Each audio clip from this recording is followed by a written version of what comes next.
పిల్లోళ్ళు అన్నప్పుడు చంద్రబాబు నాయుడు ఉడుకు రక్తంలో ఉంటాడు, మా పెద్దిరెడ్డి రామచంద్రరాడు అన్న ఉడుకు రక్తంలోనే ఉండింటాడు.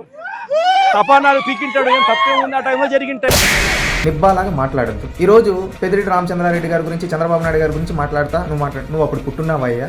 నువ్వు ఎవడెవడో కథలు నీకు నోటికి వచ్చింది ఒక స్థాయి దిగజార్చాలని నిబ్బా మాటలు మాట్లాడద్దు, ఓకేనా? ఇంకొకటి, పెద్దిరెడ్డి రామచంద్రారెడ్డి గారు చంద్రబాబు నాయుడు గారు యూనివర్సిటీలో చదువుకునే రోజులు చంద్రబాబు నాయుడు గారు పెద్దిరెడ్డి రామచంద్రారెడ్డి గారి కంటే సీనియర్, అది గుర్తుపెట్టుకో. ఇంకొకటి, చంద్రబాబు నాయుడు గారు ముఖ్యమంత్రి అయ్యే నాటికి పెద్దిరెడ్డి రామచంద్రారెడ్డి కనీసం ఒక్కసారి ఎమ్మెల్యే, అంతకుముందు 3 సార్లు ఓడిపోయాడు. ఎవరు? పెద్దిరెడ్డి రామచంద్రారెడ్డి. అది పెద్దిరెడ్డి రామచంద్రారెడ్డి స్థాయి. ఒకటి, మీ నాయన మీ నాన్న అడుగు, 1999లో పెద్దిరెడ్డి రామచంద్రారెడ్డి మీ నాన్నకు వైరం ఉందేమో కానీ అప్పుడు కాంగ్రెస్ పార్టీలో ఉంటే పెద్దిరెడ్డి రామచంద్రారెడ్డి పాదయాత్ర చేస్తా అంటే మీ నాయన ఎలా అడుగున్నాడో ఆ రోజు నాయకులను అడిగి చెప్తాడు. మీ నాయన కాదంటే కిరణ్ కుమార్ రెడ్డి దగ్గరికి కాళ్ళు పట్టుకునే దానికి ఆ పెద్దిరెడ్డి రామచంద్రారెడ్డి లేదా కిరణ్ కుమార్ రెడ్డి గారికి సాక్షాత్తు గత ఎన్నికల ప్రచారంలో కూడా చెప్పారు. ఎవరు కాళ్ళు పట్టి డిస్టిక్ ప్రెసిడెంట్ కోసం కిరణ్ కుమార్ రెడ్డి కాళ్ళు పట్టుకున్న చరిత్ర పెద్దిరెడ్డి రామచంద్రారెడ్డిది.